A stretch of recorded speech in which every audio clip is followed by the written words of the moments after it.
Bangladeshi mango festival দোহা কাতার। এখানে আছে বাংলাদেশের মধুবনের রিপ্রেজেন্ট করতেছে মধুবন থেকে।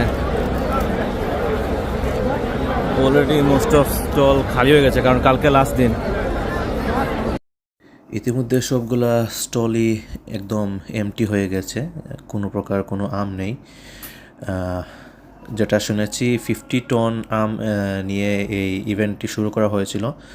নির্ধারিত সময়ের আগেই 50 টন মানে 50,000 কেজি আম বিক্রি হয়ে যায়। এটা যদি আমরা কম্প্যারিজন করি ইন্ডিয়ান ম্যাঙ্গো ফেস্টিভ্যালের সাথে, তারা 10 দিনে 130 টন মানে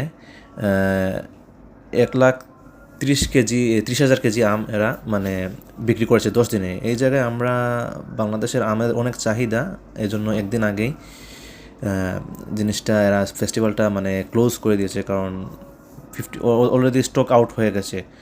এখানে মানে লোকজনের সাথে কথা বলে যেটা জানতে পারলাম যে কোনো কাতারি 100 কেজি 150 কেজি পর্যন্ত বাংলাদেশের আম পছন্দ করে। এরা এত পছন্দ করে যে 100-150 কেজি আম একসাথে কিনে নিয়েছে। যাই হোক, এজ এ বাংলাদেশ হিসাবে এটা আসলেই অনেক গর্বের বিষয়। আর এরকম ইভেন্ট আমরা যারা প্রবাসে থাকি তারা প্রতি বছরই মানে হলে অনেক ভালো হয় আমাদের জন্য। এটা অত্যন্ত গর্বের বিষয় আমাদের জন্য।